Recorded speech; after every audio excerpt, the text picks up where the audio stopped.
শিয়ালদা একটা ব্যস্ততম প্ল্যাটফর্ম বলে আমরা সবাই জানি। এই শিয়ালদা প্ল্যাটফর্মে যে কত কিছু প্রতিনিয়ত ঘটে যায় সেটা সবাই কি আমরা নজরে রাখি, বা কখনো কি আমরা কিছুক্ষণ শান্তভাবে দাঁড়িয়ে চারিদিকটা উপলব্ধি করেছি? কখনো হয়তো করিনি, কারণ সবাই আমরা সেখানে কাজের সূত্রে, পড়াশোনার সূত্রে বা যে কোনো সূত্রেই যাই আর ব্যস্ততার মধ্যেই থাকি।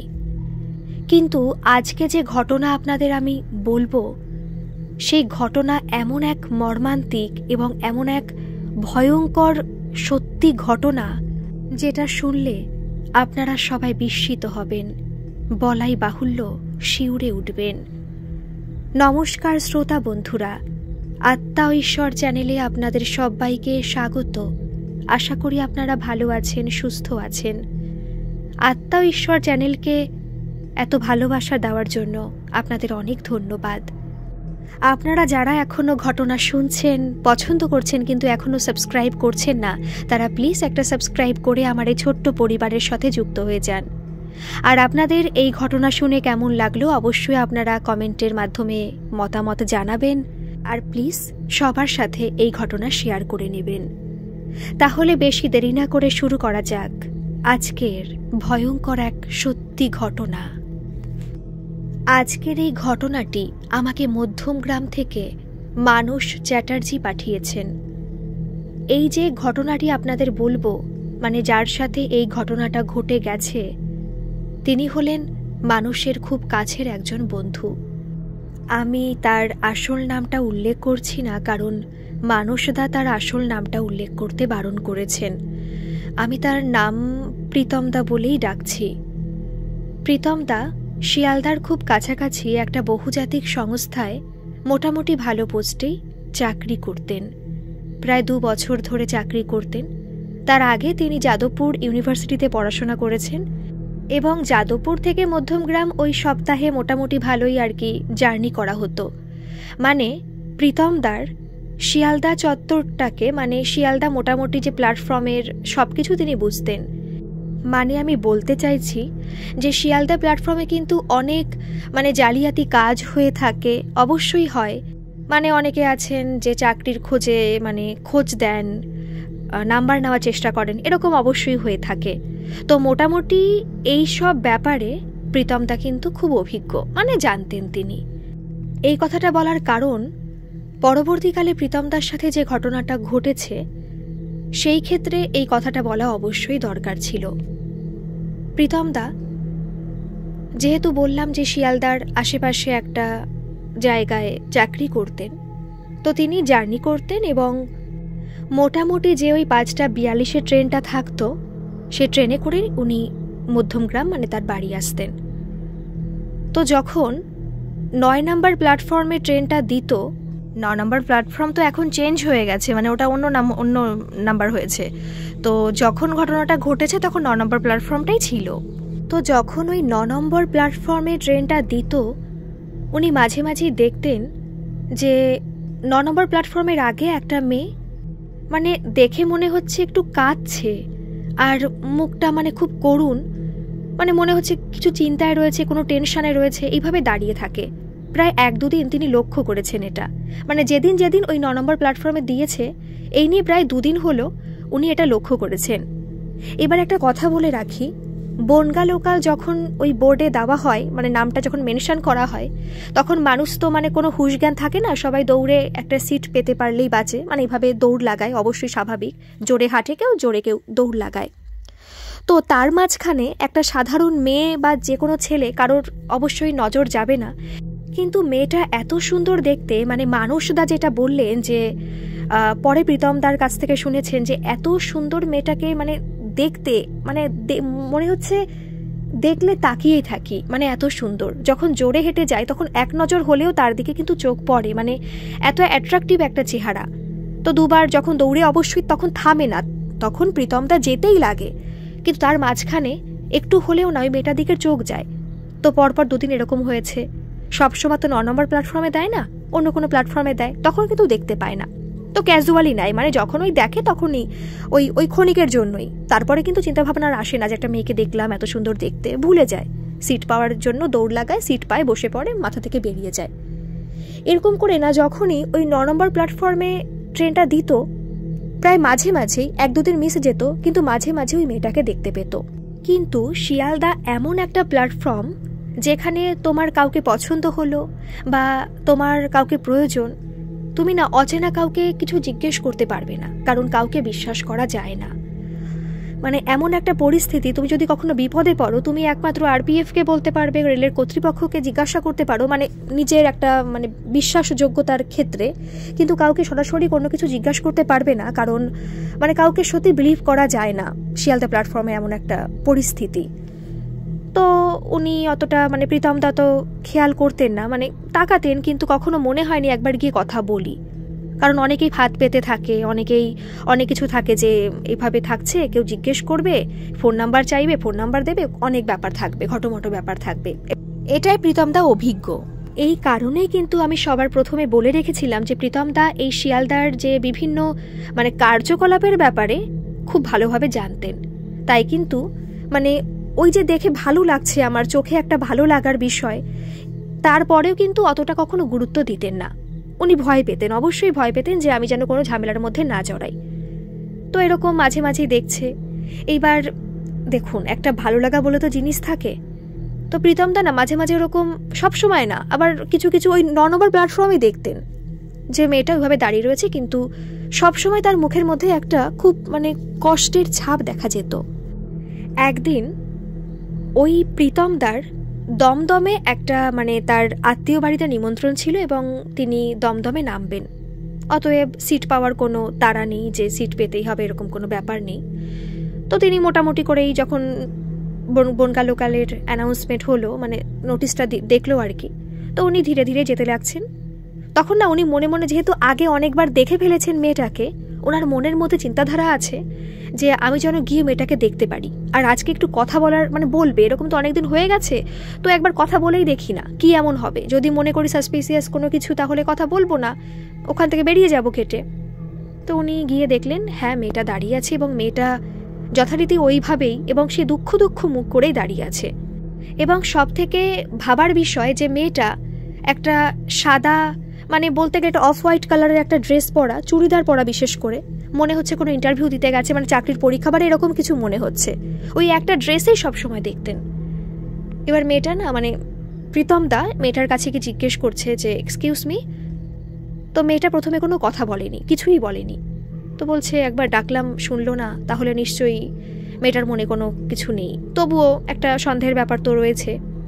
তো আবার ডাকলো, ডাকার পরে মেয়েটা ফিরে তাকিয়েছে, তাকানোর পরে বলছে যে আপনাকে তো প্রায়ই দেখি প্ল্যাটফর্মে, মানে প্রীতমদা সরাসরি জিজ্ঞেস করছে যে আপনাকে তো প্রায়ই দেখি প্ল্যাটফর্মে, মাঝে মাঝেই দেখি এই একই ড্রেসে আছেন, মানে কোনো ইন্টারভিউ আছে আপনার বা হয়নি এরকম, মানে কোনো কি দুঃখ আছে আপনার, কোনো সমস্যা? বলছে, তখন মেয়েটা বলছে যে আমার সমস্যা জেনে আপনি কি করবেন। মানে মেয়েটা এমন ভাব দেখাচ্ছে যে মেয়েটাই ভয় পাচ্ছে। মানে হয় না একটা অচেনা মেয়ে দাঁড়িয়ে আছে, কোনো ছেলে জিজ্ঞেস করছে, বিশেষ করে মেয়েদের ক্ষেত্রে ছেলেরা কিন্তু যায় না, এটা আমি জানি, যে মেয়েরা দাঁড়িয়ে থাকলে বিভিন্ন মেয়েরা গিয়ে আবার জিজ্ঞেস করে যে কটার ট্রেন আছে, একটু বলুন তো ব্যাপার কি, যে মানে বন্ধুত্ব করার চেষ্টা করে, এটা আমি জানি, এবং সত্যি বলতে আমার ক্ষেত্রেও এটা অনেক ঘটেছে। তো মেয়েটা ইগনোর করার চেষ্টা করলো, ছেলেটাকে ভয় পাচ্ছিল, মানে এমন ভাব দেখালো যে মেয়েটা ভয় পাচ্ছে ছেলেটাকে, মানে প্রীতমদাকে বিশেষ করে। তো প্রীতমদা বুঝতে পারলো যে না, আমি যেটা ভাবছিলাম সেটা নয়, বরঞ্চ মেয়েটা উল্টে ভয় পাচ্ছে। তো বলছে আপনি প্লিজ ভয় পাবেন না, আপনি যেটা ভাবছেন এরকম কেউই নই, আপনার সাথে আমি কোনো বন্ধুত্ব করতে চাইনি বা চাইছি না। আপনি এরকম প্রায়ই দেখি, আমার নজরে যায় যে আপনি এরকম প্রায় দিনই এরকম দাঁড়িয়ে থাকেন আর খুব কষ্ট মুখ নিয়ে থাকেন, মানে মনে হচ্ছে আপনার খুব দুঃখ। আপনার কি কোনো চাকরির সমস্যা, যে চাকরি হচ্ছে না বা কোনো কিছু? তো বলছে দেখুন আমি অচেনা কারোর সাথে কথা বলতে রাজি নই। মেয়েটা বলছে সে তো বুঝতেই পারছি, আপনি যদি কোনো প্রবলেমে পড়েন, পাশেই তো এই প্ল্যাটফর্মে বেশিরভাগ আরপিএফ থাকে, আপনি গিয়ে জিজ্ঞেস করতে পারেন, কোনো সমস্যা নেই। মানে যদি কখনো যদি আপনি আনসেফ ফিল করেন, এই প্ল্যাটফর্মে অবশ্যই কিন্তু অনেক আরপিএফ থাকে। আর আপনাকে প্রায় দেখি এই প্ল্যাটফর্মে দাঁড়িয়ে থাকতে, আপনি কোথায় যাবেন, আপনার গন্তব্যস্থল আপনি এক্স্যাক্ট না বললেও মানে যদি একটু খুলে বলেন তাহলে খুব ভালো হয়। যেহেতু আপনাকে এখানে প্রায়ই দেখি, তাই আমার মনের মধ্যে একটা কিউরিওসিটি হলো, যে একটু জানতে ইচ্ছা করলো যে আপনি মানে কি সমস্যার মধ্যে আছেন। প্লিজ আমাকে কিছু খারাপ ভাববেন না।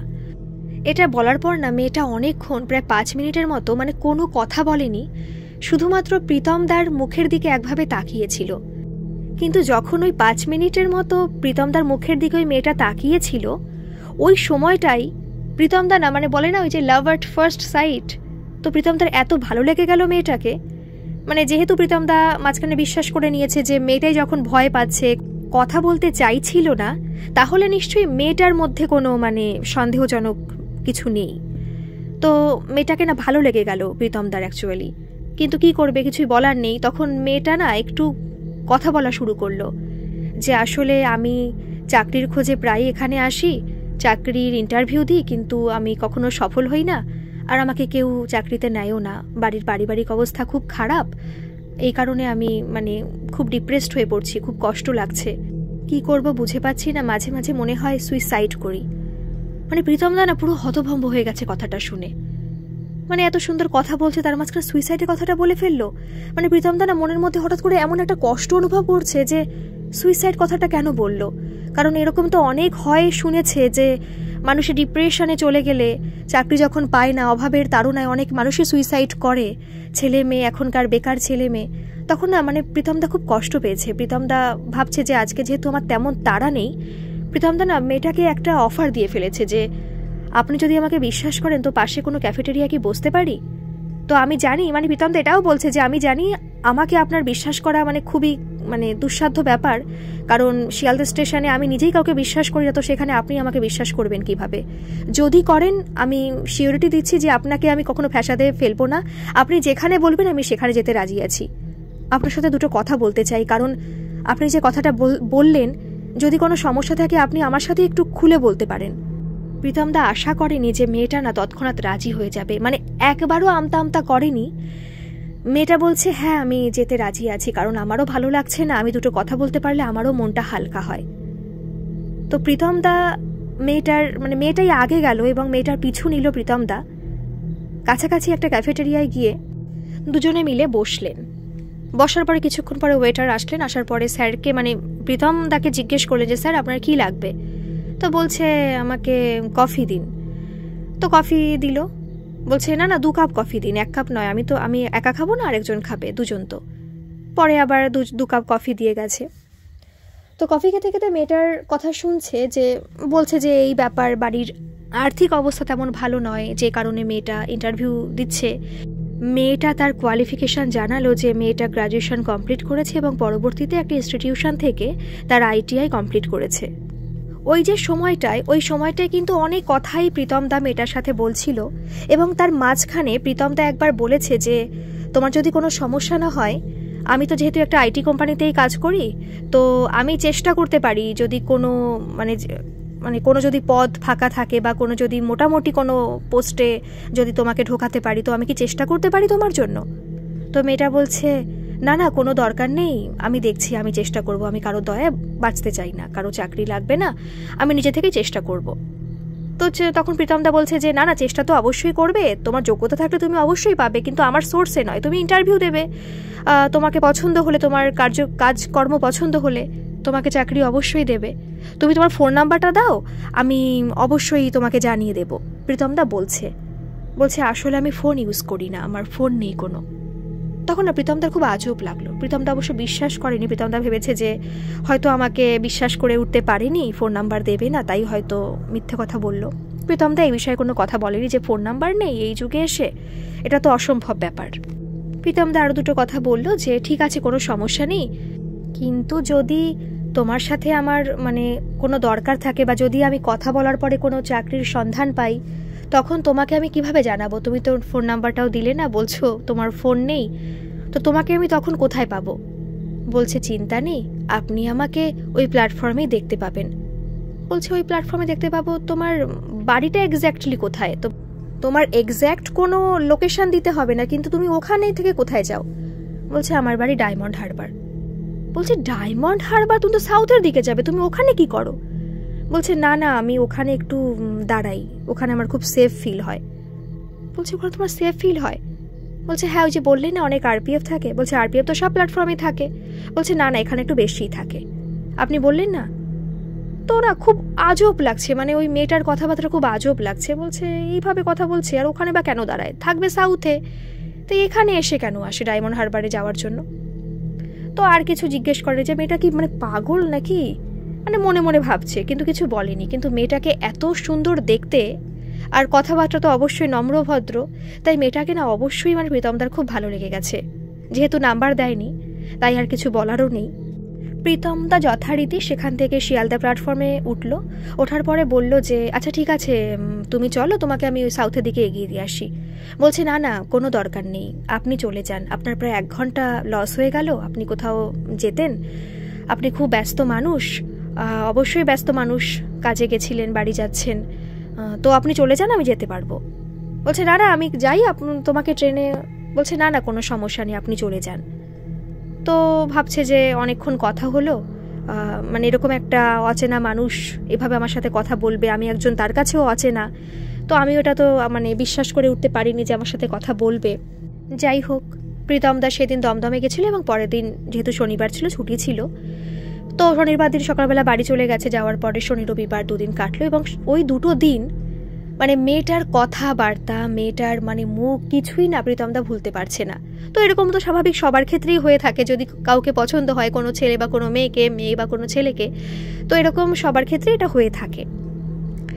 তো প্রীতমদা ভাবছে যে মানে কবে সোমবার আসবে এবং কবে মানে দেখা করবে ওই মেয়েটার সাথে, যে দেখতে পারবে কিনা। আর তার আগে সব থেকে বড় ব্যাপার হচ্ছে একবার একটু কথা বলতে হবে, মানে অফিসের সাথে আর কি, অফিসে যোগাযোগ করতে হবে। যদি কোনো মানে চাকরি বা কিছু না পায় তাহলে কি মানে একটা এক্সকিউজ নিয়ে কি মানে বলে যাবে আর কি মেয়েটার সাথে কথা বলতে, যদি দেখা হয় মেয়েটার সাথে। তো আগে অফিসে গেল, অফিসে যাওয়ার পরে বলছে যে এরকম এরকম ব্যাপার, একটা মেয়ে এরকম সমস্যায় পড়েছে, তো যদি একবার একটু ইন্টারভিউতে ডাকতেন, যদি আপনার যোগ্য বলে মনে হয় তাহলে একটা চাকরি পেলে মেয়েটার খুব সুবিধা হতো। বলছে ঠিক আছে, অসুবিধা নেই, মেয়েটাকে আসতে বলো, মেয়েটা একবার ইন্টারভিউ দিক, যদি আমার মোটামুটি যোগ্য বলে মনে হয় আমি তোমাকে কথা দিচ্ছি মেয়েটাকে আমি নিয়ে নেব। তো এরকম মানে খুব খুশি হলো প্রীতমদা যে একটা ভালো কথা বলেছেন তার অফিসার, ম্যানেজার সাহেব। তো সেখান থেকে এসে মানে খুব আনন্দ সহকারে অফিস থেকে এসে ওই প্ল্যাটফর্ম দিকে মানে আর বনগা লোকালের আশা কিন্তু করেনি যে কখন ট্রেনের টাইম দেবে আর 9 নম্বরে দেবে বা কোথায় দেবে দেখার দরকার নেই, আগে সরাসরি শিয়ালদায় এসেই ওই প্ল্যাটফর্মের দিকে গেছে। তো গিয়েই দেখছে মেয়েটা দাঁড়িয়ে, মনে মনে খুব খুশি হচ্ছে, কিন্তু খুশির পাশাপাশি না একটু সন্দেহ হচ্ছে যে মেয়েটাকে রেগুলার ইন্টারভিউ দিতে আসে। রেগুলার কার ইন্টারভিউ থাকে? আর এরকম ডায়মন্ড হারবার থেকে শিয়ালদা কিন্তু কম দূর না, অনেকটাই দূর, কষ্ট তো অবশ্যই হয়। এরকম রেগুলার আসে, মানে আমি তো রেগুলার না দেখলে তো মাঝে মাঝেই প্রায় দেখি, মাঝে মাঝে ইন্টারভিউ থাকে, আর একটা দিনও সফল হয় না। তো ওরকম ভাবতে ভাবতে মানে যেহেতু দূরের থেকে দেখতে পাচ্ছে, তো ভাবতে ভাবতে ওরকম কাছে গেছে। বলছে তোমার কি আজকেও ইন্টারভিউ ছিল? মেয়েটা তাকিয়েছে ঘুরে, বলছে হ্যাঁ ইন্টারভিউ ছিল, সফল হয়নি। বলছে যে কোথায় ইন্টারভিউ দিয়েছো, কোন কোম্পানিতে গেছিলে? বলছে গেছিলাম, মানে এক্স্যাক্টলি কোনো আর নামটা বলছে না যে এখানে এই কোম্পানিতে গেছিলাম বা কিছু। বলছে আচ্ছা আচ্ছা। তখন ছেলেটা বলছে তোমার জন্য একটা সুখবর আছে। বলছে কি সুখবর? তখন প্রীতমদা বলছে যে আমার ম্যানেজার সাহেবের সাথে কথা বলেছিলাম, তোমাকে যেতে বলেছি, ইন্টারভিউ দাও, যদি ইন্টারভিউ তাদের মোটামুটি পছন্দ হয় তোমাকে চাকরিতে নিয়ে নেবে। তখন মেয়েটা বলছে যে না না, আমি চাকরি পেয়ে গেছি। বলছে চাকরি পেয়ে গেছো? তুমি তো এইমাত্র বলে তুমি সফল হওনি ইন্টারভিউতে। বলছে না না, আসলে আমি সফল হইনি, কিন্তু আমার একটা ফ্রেন্ডের হাজব্যান্ড আমাকে একটা চাকরি দিল, মানে বললো যে আজকেই আর কি ফোন করে বললো যে আমি চাকরি পেয়ে গেছি, আমি তাদের সংস্থায় কাজ করব। বলছে বা ভালো খবর, কিন্তু কোন সংস্থার নাম কি? বলছে ওই আছে একটা, এখন আপাতত বলতে পারছি না। বলছে ও হঠাৎ করে মানে খুব ফিশি লাগছে সব ব্যাপারটা মানে প্রীতমদার কাছে। কিন্তু মেয়েটাকে দেখে মনে হচ্ছে খুব ভদ্র, খুব মার্জিত, মানে এত মায়া ভরা মুখটা, মানে দেখলেই মনে হয় ওই মানে মুখের মধ্যেই হারিয়ে যায়, মানে ওই মানুষটার মধ্যেই হারিয়ে যায়, মানে এত মায়া ওই মানুষটার, মানে ওই মেয়েটার মুখটার মধ্যে। তো বলছে আচ্ছা, বলছে চলুন। তখন মেয়েটা বলছে চলুন, আপনাকে চাকরি পেয়েছি, এই সূত্রে আপনাকে ট্রিট দেব। তখন প্রীতমদার একটু ভালো লাগছে যে একটা ভালো সম্পর্ক তৈরি হচ্ছে আস্তে আস্তে। তো প্রীতমদা গেছে মেয়েটার সাথে, যাওয়ার পরে মোটামুটি খাওয়া দাওয়া করলো। কিন্তু যখন মেয়েটা টাকা বের করতে গেছে, বলছে এ বাবা, আমার তো মানে পার্সটাই আমি খুঁজে পাচ্ছি না। পার্সটাই তো মনে হচ্ছে হারিয়ে গেছে, কি হবে এখন? বলছে ঠিক আছে কোনো সমস্যা নেই, কিন্তু বাড়ি যাবে কি করে? আমার সঙ্গে দেখা না হলে তুমি বাড়ি যেতে কি করে? তুমি এইভাবে, তোমার কাছে টাকা পয়সা নেই, আর তোমার ব্যাগের থেকে টাকা মানে হারিয়ে গেল কি করে? চুরি হয়ে যায়নি তো ভিড়ের মধ্যে? বলছে বলতে পারছি না। বলছে একটা মেয়ের ব্যাগের থেকে টাকা চুরি হয়ে গেল, হারিয়ে গেল, কিন্তু মেয়েটা এরকম ক্যাজুয়াল, মানে কোনো চিন্তা ভাবনা নেই। এই আবার কি আজব মেয়ে রে বাবা। মানে মানে সব কিছু না খুব ঘেটে যাচ্ছে প্রীতমদার কাছে। প্রীতমদা বলছে ঠিক আছে কোনো সমস্যা নেই, আমি টাকা পে করে দিচ্ছি, তুমি পরে দিয়ে দিও, পরে কোনো একদিন মানে খাইয়ে দিও। তখন মেয়েটা বলছে আচ্ছা ঠিক আছে। ওই মেয়েটার কাছে কিন্তু প্রীতমদা সেই দিনও নাম্বার চেয়েছিল যে এইবার কি আমাকে একটু বিশ্বাস করা যায়, যদি বিশ্বাস করা যায় তাহলে প্লিজ নাম্বারটা দিলে খুব ভালো হতো। কিন্তু মেয়েটা সত্যি বলল যে বিশ্বাস করুন আমি মোবাইল ইউজ করি না, আমার কোনো ফোন নাম্বার নেই। কথাটা শুনে না প্রীতমদার খুব খারাপ লেগেছে আর কি, কারণ প্রীতমদা বুঝতেই পারছে মেয়েটা খুব মিথ্যে কথা বলছে। কারণ একটু আগেই মেয়েটা বলেছে যে মেয়েটাকে মানে তার ফ্রেন্ডের হাজবেন্ড ফোন করে জানিয়েছে তার চাকরি হয়ে গেছে। প্রীতমদা ভাবছে যে মেয়েটা হয়তো তাকে পছন্দ করছে না বা নাম্বার দিতে চাইছে না, এই কারণে কিন্তু প্রীতমদা মানে আর কিছু বলেনি, নাম্বার চাওয়ার কথা বা নাম্বার দেওয়ার কথা বা এই সব যে মিথ্যে কথা বলছো এসব কিছু আর বলেনি। তখন প্রীতমদা বলছে যে তাহলে তো আর দেখা হবে না কোনো দিন? বলছে কেন দেখা হবে না, অবশ্যই প্ল্যাটফর্মে দেখা হবে, আর রবিবার দিন দেখা করা যেতেই পারে। বলছে তোমার ডায়মন্ড হারবার থেকে এত দূর আসতে তোমার কষ্ট হয় না? তুমি এত দূর আসছো, তোমার কি কখনো কষ্ট হয় না? বলছে হ্যাঁ হয়, কিন্তু আপনাকে মোটামুটি ভালো লোক বলেই মনে হয়, তো যদি রবিবার আসেন সন্ধ্যার দিকে তাহলে আমরা পার্কে ঘুরতে যেতে পারি, আর এরপর থেকে রবিবারই ফিক্সড হোক, রবিবার দিন আমরা বিকেলে সন্ধ্যায় দেখা করব, একটা পার্কে ঘুরতে যাব। তো বলছে হ্যাঁ হ্যাঁ ঠিক আছে, কিন্তু তুমি আমাকে এত বিশ্বাস করছো আর ফোন নাম্বারটা দিতে পারছো না। বলছে বিশ্বাস করুন আমার কাছে ফোন নাম্বার নেই। প্রীতমদা তবুও কিন্তু বিশ্বাস করেনি, মিথ্যে বলছে এটা জেনেও প্রীতমদা আর কিছু বলেনি, যেহেতু মেয়েটা বলেছে সে প্রত্যেক রবিবার দেখা করবে। প্রীতমদার অন্যদিক থেকে আমার ভালো লাগছিল যে যদি ফোন না থেকে থাকে, যদি ওই চাকরির কথাটা মিথ্যেও বলে থাকে বা কোনো কিছু যদি হয়েও থাকে, তবু মেয়েটা তো একদিক থেকে ভালো না, মানে অন্যরকম একটা মেয়ে যে ফোন নাম্বারে এই মানে আধুনিক যুগে এসে একটা ফোন নাম্বার দেওয়া নেওয়ার ব্যাপারে বা কথা বলার ব্যাপারে বিশ্বাসী নয় আর কি, একটা অন্যরকম ফিল হচ্ছিল।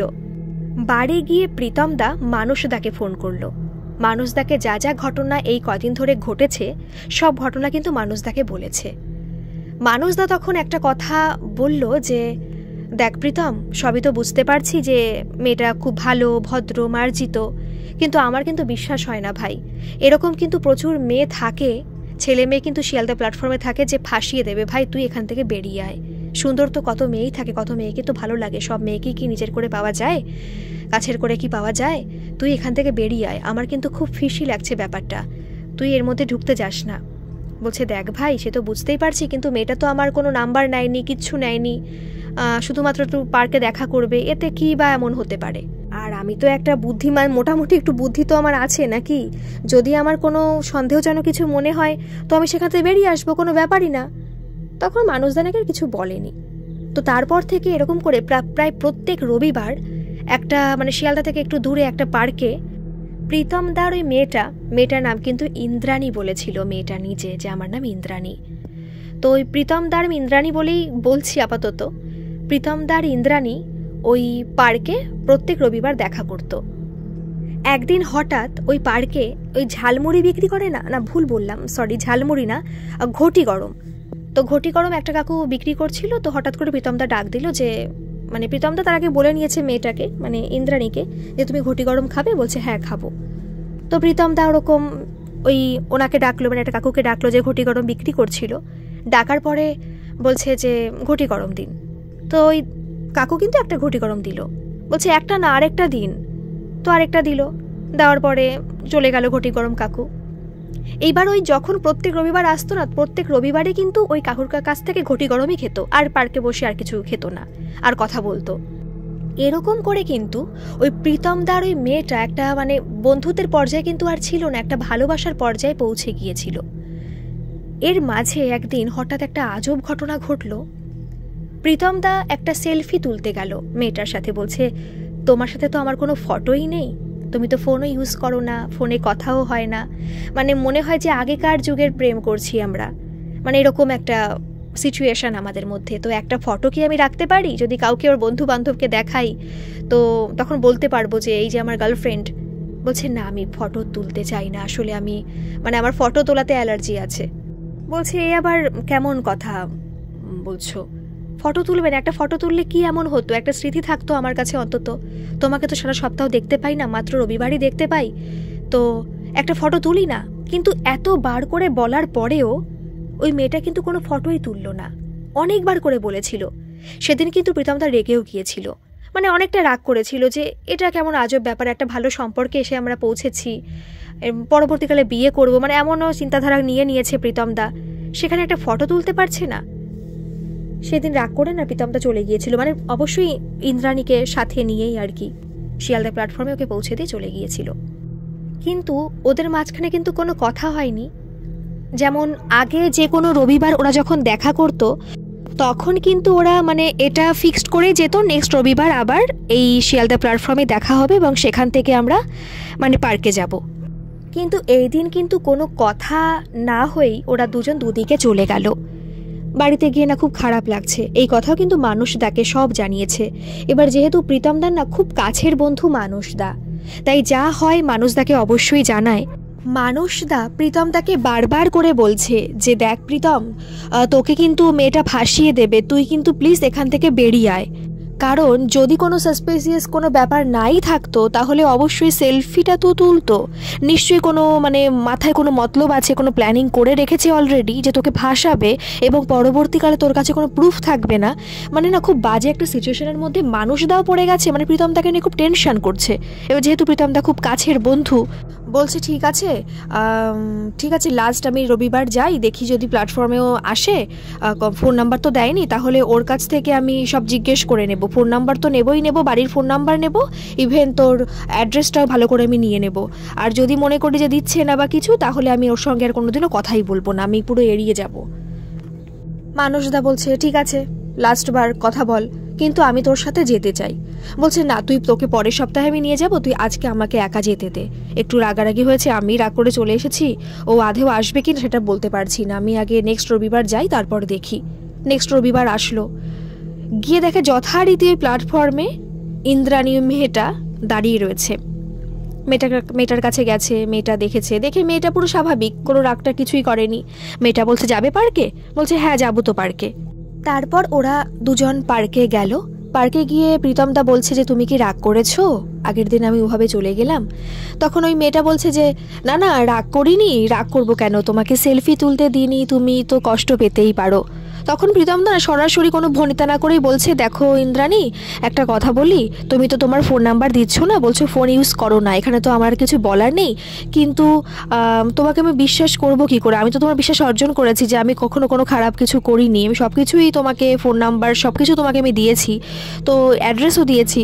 তো তুমি যদি ফোন নাম্বার না দিতে চাও ঠিক আছে, কিন্তু তোমার বাড়ির অ্যাড্রেসটা দাও, বাড়ির ফোন নাম্বারটা দাও অন্তত। বলছে আচ্ছা ঠিক আছে, কোনো কিছু কিন্তু আর না করেনি বা কিছু বলেনি, বাড়ির ফোন নাম্বার দিয়েছে, ফোন নাম্বার দেওয়ার পরে বাড়ির অ্যাড্রেসটা সমস্ত কিছু দিয়ে দিয়েছে, ডায়মন্ড হারবারে কোথায় এক্স্যাক্টলি বাড়ি সমস্ত কিছুই দিয়ে দিয়েছে। তারপরে একটু দেখা সাক্ষাৎ করে ওই কাকু আবার আসলো, আবার ওই ঘটি গরম নিল, খেয়েটে বাড়ি চলে আসলো। বাড়ি এসে বলছে ঠিক আছে চল নেক্সট রবিবার তোকে নিয়ে যাব, মানুষদাকে বলছে আচ্ছা চল দেখি তোর রূপকুমারীকে, এইভাবে আর কি ফাজলামি করছে। আর যেহেতু মানুষদার মনে মনে আছে যে একবার একটু কথা বলে দেখবে যে মেয়েটার মধ্যে কোনো সন্দেহজনক কিছু দেখতে পারে কিনা, যদি এমন কিছু হয় তাহলে প্রীতম তাকে যে করে হোক ওখান থেকে বেরিয়ে আনবে। নেক্সট রবিবার গেল, যাওয়ার পরে প্রথমে ওই প্ল্যাটফর্মে গেল বন্ধুকে নিয়ে, দেখলো যে না প্ল্যাটফর্মে কোনো মেয়ে নেই। প্রীতমদা বলছে এখানেই তো ছিল, ও তো এখানেই থাকে, তারপরে তো আমরা পার্কে যাই। বলছে কোথায় থাকে? বলছে এই তো এই প্ল্যাটফর্মে থাকে। বলছে তুই তো বললি ডায়মন্ড হারবারে বাড়ি, তাহলে এখানে তুই আগে অবশ্য বলেছিস, কিন্তু এখানে থাকবেও বা কেন? আমার তো খুব অন্যরকম লাগছে রে ব্যাপারটা। বলছে আচ্ছা ও পার্কে চলে যায়নি তো, তার আগে একটু ওই চারিদিকটা ভালো করে খুঁজেছে যে আধেও কোথাও আছে কিনা, এবার কোথাও পাইনি, দেখতে পাইনি কোথাও। তারপরে সরাসরি ওরা পার্কে গেছে, পার্কে গিয়ে না কোথাও দেখতে পাচ্ছে না, কোথাও নেই, দেখছে যে কি ব্যাপার। এবার ওই ঘটি গরম কাকুকে না জিজ্ঞেস করছে যে আচ্ছা কাকু, আমি যে এরকম একটা মেয়ের সাথে থাকি, সে মেয়েটা কি এখানে এসেছে, আপনি কি দেখেছেন কোথাও? উনি না পুরো আজব হয়ে গেছে, মানে পুরো মানে হতভম্ব হয়ে গেছে যে মেয়ে, কোন মেয়ে? বলছে কেন, আমার পাশে মেয়ে বসে থাকে, আমি 2টো ঘটি গরম নিই। বলছে হ্যাঁ আপনি তো 2টো ঘটি গরমই নেন, কিন্তু কখনো তো মেয়ে দেখিনি কোনো। বলছে মেয়ে দেখেননি কোনো? বলে হ্যাঁ, আপনার পাশে তো কোনো মেয়ে দেখিনি, আমি ভেবেছি আপনি হয়তো 2টো ঘটি গরমই খান, ভালো লাগে হয়তো ওর জন্য খান, কিন্তু প্রায়ই দেখি একটা ঘটি গরম ওখানে পড়ে থাকে। বলছে কি বলছেন আপনি? এবার না মানে মানুষদা অন্যরকম একটা মানে ভয় করছে যে ওর কোনো ব্রেনে কোনো প্রবলেম হচ্ছে না তো, মানে মানসিক দিক থেকে কোনো মানে বাজে কিছু হচ্ছে না তো প্রীতমের সাথে? বলছে না না, কোনো মেয়ে তো কোনোদিনও দেখিনি। প্রীতম তো না পুরো অবাক হয়ে গেছে যে তুই বিশ্বাস কর মানুষ, একটা মেয়ে এখানে থাকতো, এরকম এরকম ব্যাপার। বলছে না না, আমি তো কখনো মেয়ে দেখিনি, কাকুটা বলছে আপনি তো একাই থাকতেন। মানুষদা না তখন প্রীতমদাকে বলছে যে তুই তো কিছুই মানে সঠিকভাবে বলতে পারছিস না, প্ল্যাটফর্মে দেখিসনি, এখানে এই কাকুটা বলছে যে কোনোদিনও কোনো মেয়েকেই দেখেনি, তুই কি আমার সাথে ইয়ার্কি করছিস, মিথ্যে বলছিস, এভাবে সময় নষ্ট করছিস আমার? বলছে না রে ভাই, আমি বিশ্বাস করে আমি সত্যি ঘটনাই বলছি। বলছে আমার তো মনে হচ্ছে না, তুই এইভাবে এরকম আজব কথা বলছিস, আমি কি করে বিশ্বাস করব বল, এগুলোকে বিশ্বাস করার মতো? বলছে ভাই তুই বিশ্বাস কর। বলছি কোনো ছবি রাখিসনি, কোনো ফোন নাম্বার রাখিসনি, তোর কি কোথাও কোনো সমস্যা হচ্ছে? এটা তো মানে ভাবার বিষয় হয়ে দাঁড়াচ্ছে। বলছে ঠিক আছে, আমি তোকে প্রমাণ করে দেখাবো যে মেয়েটার সাথে আমি কথা বলি। আমার ব্রেন তো ভাই নষ্ট করে দিচ্ছিস, তোরাই তো এমন ভাব করছিস যেন আমার ব্রেনে প্রবলেম। বলছে ভাই তোর ব্রেনই তো সমস্যা মনে হচ্ছে।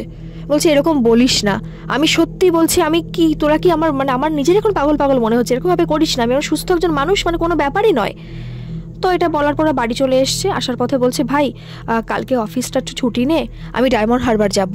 তার আগে ফোন করেছে, ওই যে নাম্বারটা দিয়েছিল সেই নাম্বারে না ফোন করেছে। ফোন টোন তার আগেও কিন্তু ওই একটা সপ্তাহ ফোন করেছে, কখনো ফোন টোন তোলেনি, ভেবেছে হয়তো মেয়েটার বাড়িতে প্রবলেম আছে ওই জন্য ফোন টোন তুলছে না বা কোনো সমস্যা হতে পারে। আবারও ফোন করেছে কিন্তু রিং হচ্ছে, কিন্তু কেউ ফোন তুলছে না। বাড়ি এসছে, পরের দিন ওরা ডায়মন্ড হারবারের উদ্দেশ্যে রওনা হলো। হওয়ার পরে পুরো অ্যাড্রেস অনুযায়ী তারা সেখানে পৌঁছলো, বাড়িটাও পুরো সঠিক যেরকম বলেছিল। তো বাড়ির বেল বাজালো, বেল বাজানোর পরে বাড়ির থেকে একজন বয়স্ক মহিলা দরজাটা খুললো, খোলার পরে ভেতরে আসলো। আসার পরে মানে ওদের আসতে বললো আর কি, ভেতরে গেল, যাওয়ার পরে কথা বলছে, চাটা দিল। বলছে যে আচ্ছা এখানে ইন্দ্রাণী বলে কি কেউ থাকে? বলছে হ্যাঁ আমার মেয়ে। দেখেছিস? তখন প্রীতমদা বলছে মানুষদাকে, দেখেছিস যে ওনার মেয়ে ইন্দ্রাণী, আর তুই আমাকে ভুল বুঝছিলি, মানে আমাকে পাগল মতো মানে করে দিয়েছিলি, মানে নিজেই আমি ফিল করছিলাম যে আমি মনে হয় মেন্টালি কোনো মানে অবসাদগ্রস্ততে ভুগছি আর কি। বলছে কাকিমা আমার ও ফ্রেন্ড হয়, একবার ওকে একটু ডাকবেন, ও নেক্সট মানে প্রত্যেক রবিবারই আমার সঙ্গে একটু দেখা করে অ্যাজ এ ফ্রেন্ড, তো ওকে ডাকলে একটু ভালো হতো, একটু কথা বলতাম। তখন না মানে পুরো হা হয়ে গেছে মানে ওই কাকিমা, ইন্দ্রাণীর মা। বলছে যে কথা বলতে, মানে তুমি ফ্রেন্ড ওর, তুমি বলছো ওর খুব কাছের বন্ধু, তুমি জানো না কিছুই? বলছে জানি না মানে। বলছে তোমাদের কতদিনের বন্ধুত্ব? তখন বলছে যে আসলে বন্ধুত্ব বলতে রিসেন্ট এই 1 মাস 1.5 মাসের মতোই হয়েছে। বলছে 1.5 মাসের বন্ধুত্ব? তুমি কি মানে কি বলছো, আমি তো কিছু বুঝতেই পারছি না। বলছে হ্যাঁ 1.5 মাসেরই বন্ধুত্ব। তখন বলছে যে আমার মেয়ে 3 মাস হলো মারা গেছে। তখন না মানে প্রীতমদা কোনো কথাই বলতে পারছে, যখন কথাটা শুনলো যে 3 মাস আগে ইন্দ্রাণী মারা গেছে।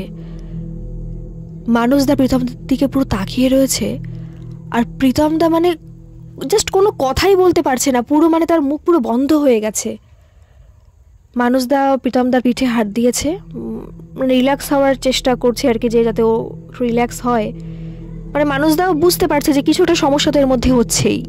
তখন না মানে মানুষদাই কথা বলছে আর কি ওই ইন্দ্রাণীর মায়ের সাথে। বলছে যে আচ্ছা একটা কথা বলি, আপনার মেয়ে মারা গেছে, কিন্তু কি করে মারা গেছে?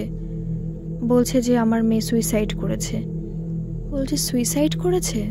সুইসাইড করেছে কবে? বলছে 3 মাস আগেই সুইসাইড করেছে।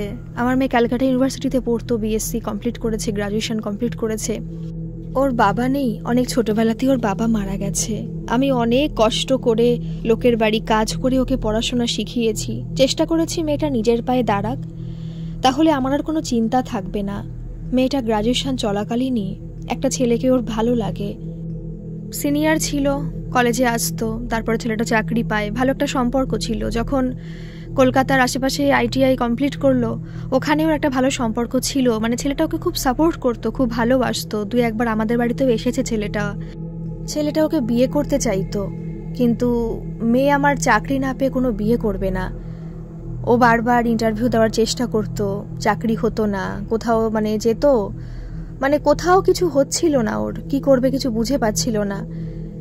সেই পরিস্থিতিতে মানে ছেলেটা বারবার বলছে তুমি চাকরিটা পরে করো, আগে বিয়েটা করো, কিন্তু কোনো মতেই ও রাজি নয়, কোনো মতেই না। এদিকে ছেলেটা বিয়ে করতে চায়। তো ওদের মধ্যে নাকি মাঝখানে কোনো একটা সমস্যা হয়েছে, সেদিন ও ইন্টারভিউ দিতে গিয়েছিল, খুব একটা সমস্যা হয়েছে, মেয়েটা আমার খুব ডিপ্রেশনে ভুগছিল, চাকরি হচ্ছিল না বলে। শিয়ালদা প্ল্যাটফর্মে ওরা দেখা করেছিল লাস্ট দিন, যেদিন আমাকে বললো ছেলেটা ফোন করে। অনেকবার চেষ্টা করেছিল ইন্দ্রাণী ওকে আটকানোর, কিন্তু ও বলছে যে আর হয় না, তুমি যখন বিয়ে করতে রাজিই নাও। তখন মানে ছেলেটাও আর থাকতে রাজি ছিল না, বারবার করে নাকি ইন্দ্রাণী বলেছিল যে থেকে যেতে, একবার অন্তত ওর সাথে একটু থাকতে, একটু অন্তত আর 1 বছর থাকতে, কিন্তু ছেলেটা নাকি রাজি হয়নি। বনগা ওই ট্রেনে উঠে চলে গিয়েছিল। তারপরে মেয়েটা রাস্তায় গিয়ে মেন রোডে অ্যাক্সিডেন্ট হয়, বাস অ্যাক্সিডেন্ট হয়। পরে আমরা জানতে পারি এইসব দুর্ঘটনা। কি করব, মেয়েটা আমার অকালে চলে গেল। মানে তখন না, এই যে প্রীতমের সাথে যে ঘটনাটা ঘটছে, এই ঘটনা কিন্তু বলেনি, মানে ইন্দ্রাণীর মাকে কিন্তু কিছুই বলেনি। মানে প্রীতমদা তো কোনো কথাই বলতেই পারছে না, কিন্তু মানুষদাও বলেনি যে এই ঘটনা প্রীতমের সাথে ঘটেছে। তার মাঝখানে আবার বলছে যে তুমি ইন্দ্রাণীকে বলছো 1.5-2 মাস বন্ধু, তো তুমি এটা কি করে বলছো? বলছে না না, মানে পুরো কথাই এড়িয়ে গেল। এবার যেহেতু তোর মা কাঁদছে, সেই কাদার মাঝখানে আর কোনো কথাও বলতে পারছে না। একবার শুধু জিজ্ঞেস করেছিল, কিন্তু ওরা এড়িয়ে গেছে বলে আর এইসব নিয়ে মাথা ঘামায়নি। তার মাঝখানে উনি তো কেঁদেই যাচ্ছে সমানে। তো সেই সময়ে মানে উনিই বলছেন যে আমার না, মানে মেয়ে মারা যাওয়ার পর থেকে আমার মনে হতো বাড়িতে কেমন একটা, মানে কেমন চাপা একটা ভার ভাব, মানে আমার খুব অসুবিধা হতো। কিন্তু সারাটা দিন কিন্তু এরকম কিছু মনে হতো না, রাত্রে বেলাটাই শুধু মনে হতো যে খুব ভার লাগছে, আমার মেয়েটার মধ্যে, মানে বাড়ির মধ্যে রয়েছে। কেউ যদি আমার বাড়িতেও আসতো, সেও অনুভব করতো যে মানে খুব বাজে একটা অন্যরকম পরিস্থিতি। ওই কাকিমার সমানে কেঁদেই যাচ্ছে আর বলছে যে এরকম করে তো চলা যায় না। আশেপাশে 2-1 জন বলল যে দেখুন আপনার মেয়ে হয়তো মুক্তি পায়নি, আপনি একটা কাজ করুন, আপনি গয়ায় গিয়ে পিণ্ডদান করে আসুন, আপনার মেয়ের আত্মা মুক্তি পাবে। অনেকে এরকম সাজেশন দিল। দেওয়ার পরে নাকি রিসেন্ট এই বুধবার মঙ্গলবারের দিকে ওর মা ওরকম গিয়েছিল একজনকে সাথে নিয়ে, যাওয়ার পরে মেয়ের নামে পিণ্ডদান করে, তারপরে চলে আসে। তখন সমস্ত কিছু না, মানে ওদের কাছে ক্লিয়ার হয় যে আচ্ছা এই কারণে ওকে দেখতে পাচ্ছি না, এরকম কোনো ব্যাপার। মানে মানুষদা তো এইসব কিছু বিশ্বাসই করতে পারছে না যে এরকম কোনো ঘটনা আজও ঘটে চলে। মানুষদা পুরো সরাসরি ভেবেছে যে এটা প্রীতমের কোনো মানসিক সমস্যা হচ্ছে। মানে মানুষদা মানে ভাবতেই পারেনি যে এরকম ঘটনা সত্যি ঘটবে। মানুষদা প্রীতমদাকে নিয়ে চলে এসেছে, মানে সারাটা ট্রেন মানে জার্নিতে প্রীতমদা একটা কথা বলেনি, একটা কথাও না।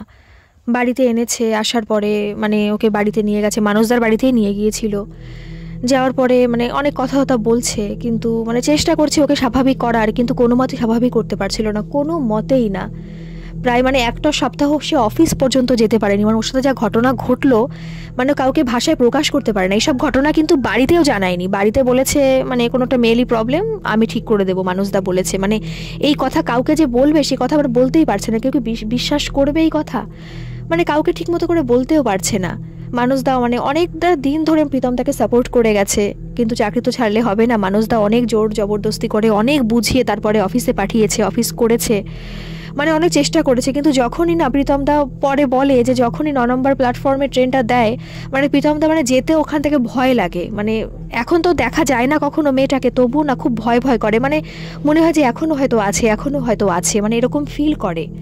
তারপরে প্রায় 1-2 বছর কেটে যায়। মানুষদা মানে প্রীতমদা আস্তে আস্তে অনেক কিছুই ভুলে যায়, কিন্তু পুরোপুরি তো ভোলা সম্ভব না। যে ঘটনাটা ঘটেছে একটা নর্মাল একটা রিলেশনশিপে যেত, সাধারণ রিলেশনশিপ, ব্রেকআপ হলেও কষ্ট হলেও আস্তে আস্তে ভুলে যেত। কিন্তু এই জিনিসটা কি করে ভুলবে সে, নিজের মনের থেকে কি করে বের করবে? মানে আশেপাশে যখন সে ওই কফি শপে যেত বা যেখানে যেত, তাহলে সবাই নিশ্চয়ই ওকে একটু মেন্টালি মানে পাগল ভাবতো, এক কথায় এটাই ভাবতো নিশ্চয়ই, যে নিশ্চয়ই কোনো সমস্যা আছে ছেলেটার। কেউ তো আর বিশ্বাস করতো না যে এরকম ঘটনা ঘটে আজও। তারপরে 2-3 বছর পরে প্রীতমদা বিয়ে করবে, তো সেই সময় মানুষদা ওকে একটা সাজেশন দেয় যে একটা কাজ কর, বিয়ে তো তুই করবি, আমি জানি তো সমস্ত কিছু ভুলে গেছিস, কিন্তু পুরোপুরি ভোলাটা কি সম্ভব, কিন্তু একটা বিয়ে করবি, একটা সুস্থ জীবনে যাবি, তুই যেহেতু অ্যারেঞ্জ ম্যারেজ করছিস, তো আমি জানি যে সব কিছু তুই মানিয়ে নিবি এবং ভালোবাসবি, কিন্তু আমার মনে হয় যে তোর বাড়িতে একটা যজ্ঞ করে নেওয়া উচিত, মানে একটা শান্তি পুজো, একটা যজ্ঞ করে নেওয়া উচিত, যাতে সমস্ত কিছু ভালোভাবে ঘটে, বিয়েটা যাতে ভালোভাবে হয়, তুই এটা কর। তো প্রীতমদা জানায় যে একটা যজ্ঞ করতে চাই বাড়িতে, যদি আমার মনে কোনো নেগেটিভিটি থাকে, মানে সেগুলো আমি দূর করতে চাই, একটা পজিটিভ এনার্জি নিয়ে আমি বিয়েটা করতে চাই। তো বাড়ি থেকেও রাজি হয়েছে, ভালো একটা কথা বলেছি, সেটা যজ্ঞ করা যেতেই পারে। তো যজ্ঞটুকু করেছে, মানে অনেকটা রিলিফ ফিল হলো যজ্ঞটা করে আর কি, যেটা বললো। তো তারপরে বিয়ে হলো, এখন ভালোভাবেই আছে, সুখে শান্তিতেই আছে। তো এই হচ্ছে ঘটনা। আপনাদের ঘটনাটা কেমন লাগলো অবশ্যই কিন্তু কমেন্টে জানাবেন। মানে সত্যি মিথ্যা আমি বলতে পারবো না, কিন্তু আমার খুব আজব লেগেছে। মানে আমি ভাবছি যে এরকম ঘটনা অবশ্যই ঘটে, কিন্তু সেটা তো রিয়েল থাকে না। মানে এরকম মেয়ে অবশ্যই শিয়ালদা প্ল্যাটফর্মে দেখা অবশ্যই যায়, কিন্তু সেগুলো রিয়েল, মানে তাদের মনের মধ্যে অন্য কোনো অভিসন্ধি থাকে। কিন্তু এরকম ঘটনা, মানে আমি জাস্ট অবাক হয়ে গেছি, মানে এরকম ঘটনাও কি ঘটে? যাই হোক, ঘটনাটা আপনাদের অবশ্যই কেমন লাগলো কমেন্টে জানাবেন, মতামতটা অবশ্যই দিতে ভুলবেন না। আর ভালো লাগলে একটা সাবস্ক্রাইব করে আমার পাশে থাকবেন। আর যদি এরকম কোনো ঘটনা আপনাদের সাথে ঘটে থাকে, যেটা অলৌকিক হোক, অতিজাগতিক হোক, ভৌতিক হোক, অবিশ্বাস্যকর যে কোনো ঘটনা, আপনারা আমাকে নির্দ্বিধায় ইমেল করে পাঠাতে পারেন। আমার ইমেল আইডি ডিসক্রিপশন বক্সে দেওয়া থাকলেও আপনারা সেখানে গিয়ে আমাকে আপনাদের ঘটনা মেল করে পাঠাতে পারেন। ভালো থাকবেন, সুস্থ থাকবেন, আবার আসবো অন্য কোনো এরকম ঘটনা নিয়ে। ধন্যবাদ।